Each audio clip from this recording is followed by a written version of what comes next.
What does it mean to become a man? What does it take? How do you know when you've passed the test? How do you define what being a man is? Every one of us as men has grown up wrestling with these questions. Some of us have found the answers we were looking for through older men in our lives. A good father, a loving uncle, a coach or a teacher who took us under their wing at just the right time.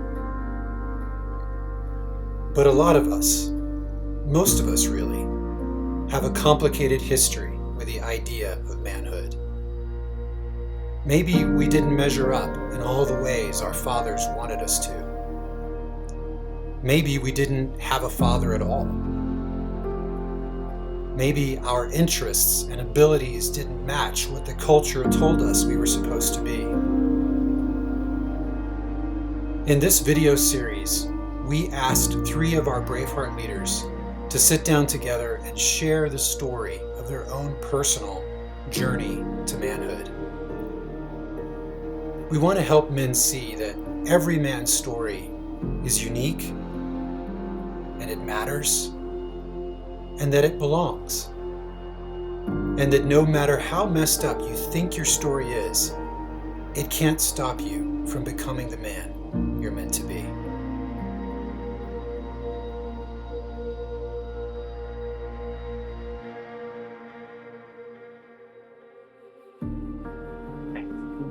We're kind of looking at this through the lens of fathers, and it makes so much sense. My dad, for me growing up, my dad was, when I was little, he was the guy who really did work. And I don't mean he worked, I mean he did work. He was of that mindset. My parents were both depression babies. They had me when they were in their 40s. And so work and scarcity and the idea that like we gotta be always like there is no so many people now talk about like, oh, if I have this in the bank, I'm good. I can ease up. My parents, that's not the way they work. My mom's 85 years old now, and she still is about every penny. About that stuff. But he worked, and like my earliest memories were going with my dad to work. He ran a Freightliner truck dealership, like big over the road trucks, semi trucks. And he would go in on Saturday mornings for a few hours. I would play around in the trucks while he did some work. And a big part of his identity was in that. And then in later years, about when I was in junior high, he had to leave that partnership dissolved. And that was kind of a point where I lost my dad. Like he was broken in that experience. And I don't know that he ever really came back from it. But the things that he most brought and shaped me were probably he was the guy that did business, that would do multi-million-dollar deals with a handshake and a word. Like his word was his bond. It was honor or integrity or whatever you would call it. But that's one thing. I remember we were driving down the highway one day and he said, never say or do anything you're not ready to have your name attached to for the rest of your life. Like just don't do it. and I've done some things that I don't want my name attached to, but I remember that. Like that was really important. That was a huge piece of the legacy he gave me. And I think the other one was just connection. He saw a person. Like whether it was in sales, in his business, it was a relationship. He was an introvert. He was not the, gregarious. He could be, but he really truly was about relationships. And so like that level of almost intimate connection with people was a big part of what he taught me, instilled in me. Like just respect, right? Even through his generational lens, around everything from race to class to business, respect was underlying there. And then there was this thing, we'll just try it. Like, what's the worst that could happen? I remember one morning, I was probably 10 years old. One morning we woke up and there was no hot water. And he basically said, grab the duct tape, let's go check out the water heater. And I'm like, what are we going to do? He's like, I don't know, but never hurts to try. It's broken. So what's the difference? We either fix it or we pay somebody to fix it. And that was his mindset about so many things. It was just he was an optimist. He was literally one of the board members for the Optimist Club in our hometown. I felt like I was an only child growing up, partially because my brother is 12 years older than I am. And I spent a lot of time really feeling out of place. Like we lived in a neighborhood where my brother grew up in that neighborhood. And like, so there were kids his age and then kids a few years younger than me. And so it was a lot of trying to find my fit. And my dad was always the one that saw the best in people. I mean, to a fault in some ways, but saw the best in me and kept calling that forth. When it came to God, I grew up Catholic, and it was a very regimented faith life in our home. It was probably the constant for us. We never really talked much about it, but we went to mass and we said prayers at meals, and family was so central. We would almost every weekend growing up, I think we drove a couple hours to visit some family somewhere on my mom's side or my dad's side. And then I mentioned when he left that partnership, I think he was about 50 years old, 55 years old at the time. And I look back now and I see that I see so many signs of depression that sank in for him, but also Alzheimer's, which is in the end kind of what ended him. It was hard because he wasn't really there. His heart wasn't in it. He would kind of wander around the house with his hands in his pockets and just kind of be there, but he wasn't there. And that was about the time I was 13, 14, 15 years old, and really needing him to be there. My brother got that. My brother was in Scouts. My dad was one of the Scout leaders. He was very engaged, and I didn't get that. And then into young adulthood, even getting married and going, okay, what the heck am I doing here? Like, how do we do this? He didn't have the ability to be present to bring that.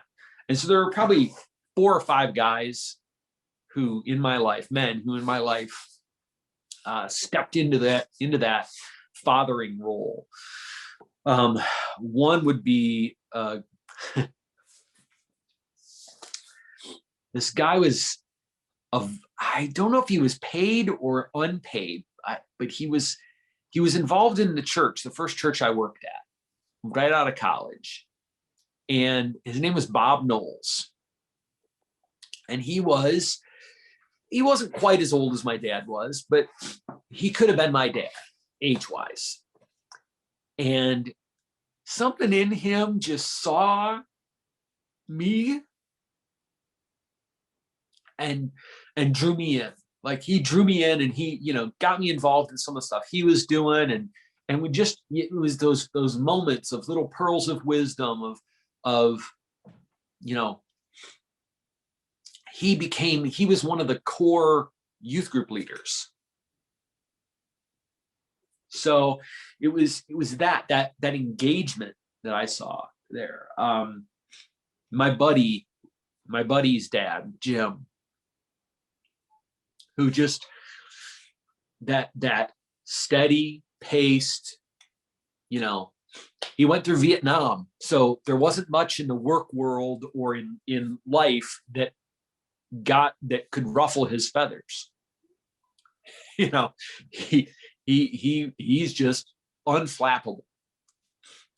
And that's, given me, I can have a lot of variance in my emotional energy.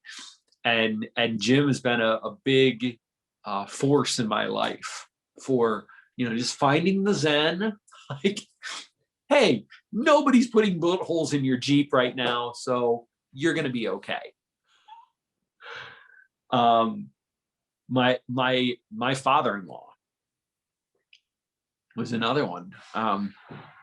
He's the guy that he's 70 years old, and he's a tall guy, a strong guy, but his work ethic, like he could outwork all 3 of us all day long, every day, any day. He could outwork the next 20-year-old guys all day, any day, every day. And he just has this clarity of purpose. He's the guy that says he's a servant leadership. He says we would do a church cleanup day or something, and he'd be like, "What's the job that nobody else can or will do?" And somebody'd be like, dig the crap out of the latrine. Got it. And he'd be done with it before anybody else was done with anything else, and then he'd come back for more. What's the next thing?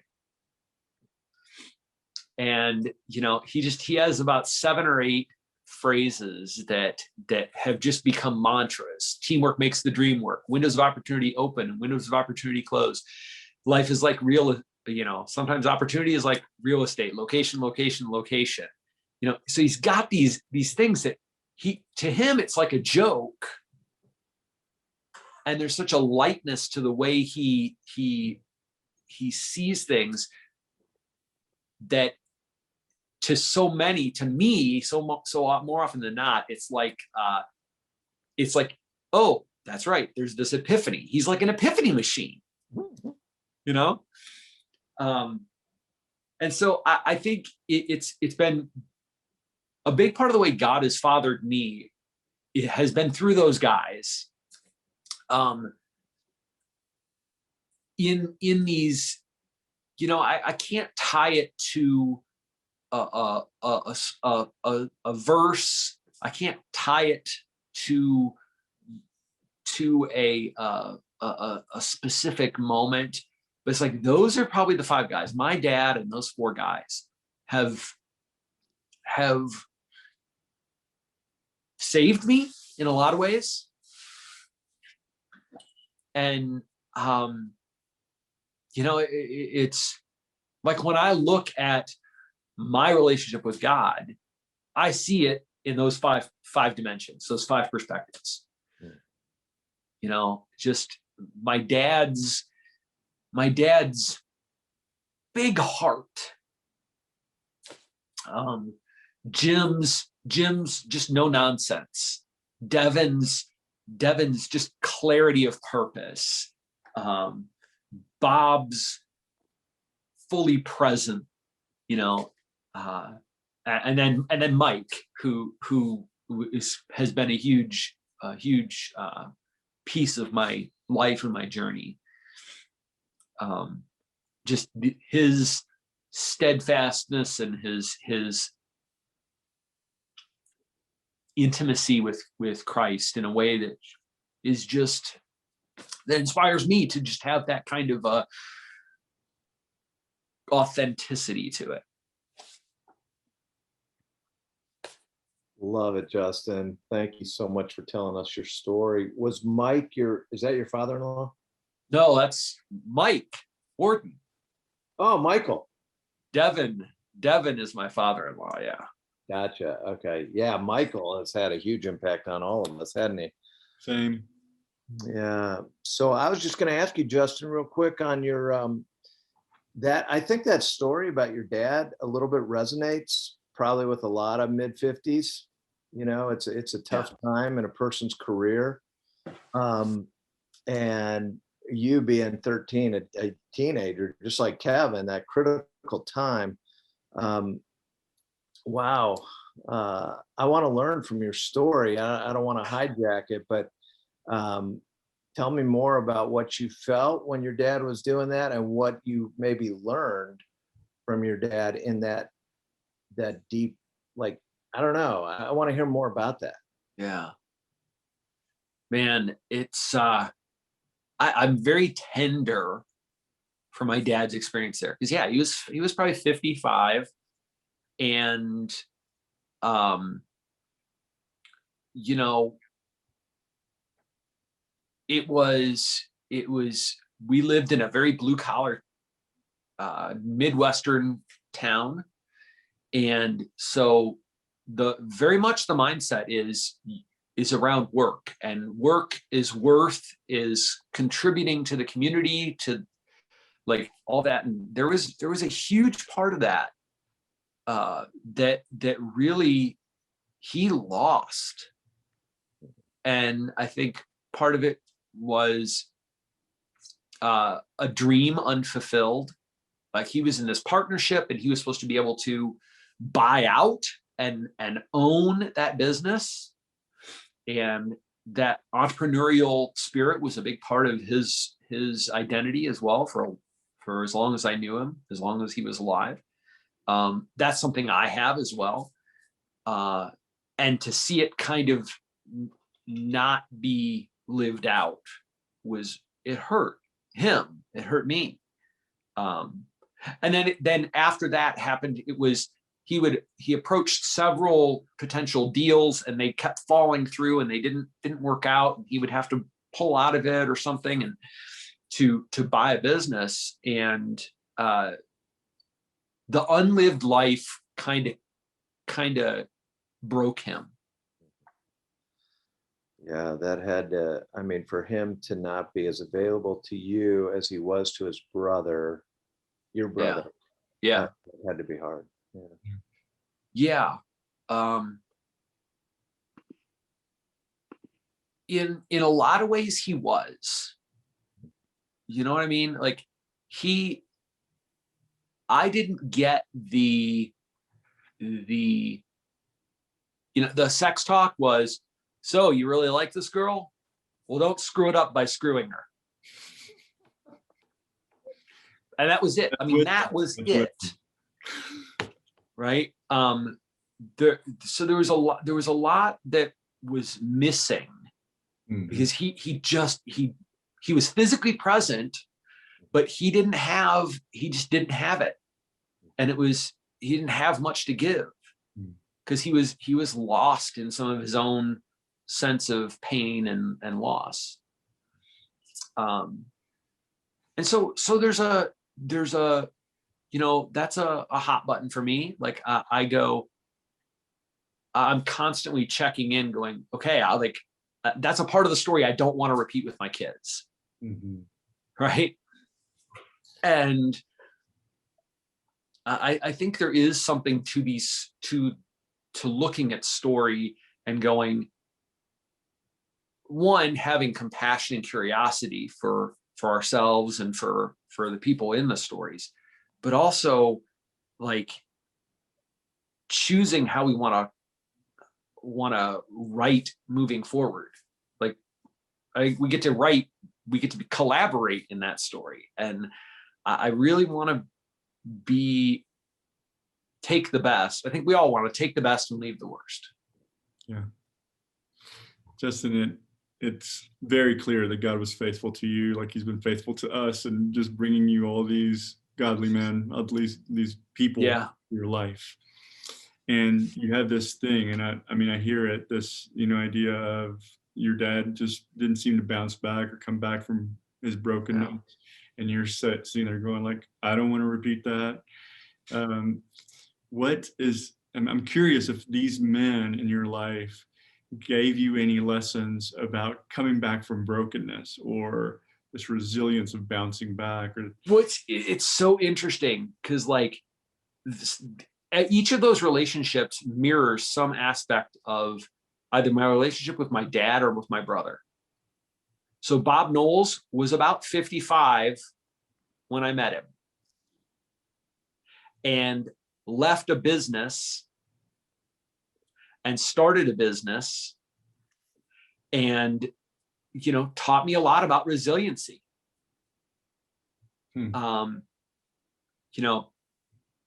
Devin, my father-in-law, is the his clarity of purpose was just like you could smack him in the face with an old sausage and you just go, okay, whatever, let's keep going. I just don't want to even picture that, getting smacked around with a big sausage. So yeah, each of those guys really, and a big part of my story is my own, I was diagnosed with attention deficit when I was just a kid, and have struggled with anxiety and depression throughout my life. And so that sense of resilience has been something that God has sown into me over the years. I'm like a dog with a bone. When it's something I want or something that I'm going after, I am a dog with a bone. And that's even my relationship with God. I told you I grew up Catholic, and it was Sunday mornings and mealtime prayers. And the church that I grew up in was very like, this is what the thing is, and it would espouse some theology, some point. Now you say it. And I'd be like, well, but how does that work if this, and this, right? Don't ask questions, just this is what it is. And so I pulled very far away. The joke, the way I say it jokingly, is about the time I was big enough to be more weight than my mom could shove out the door to go to church, was about the time I stopped going to church when I was a kid. And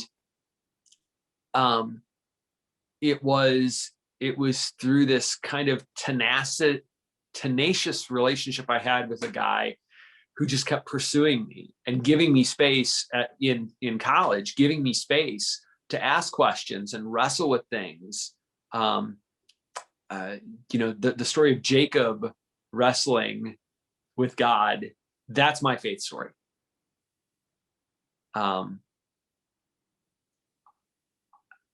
Good, bad, and ugly, that's my faith story. And it comes down to that sense of, no, I'm not letting go. Like, I'm not letting go until you make this make sense. Mm-hmm.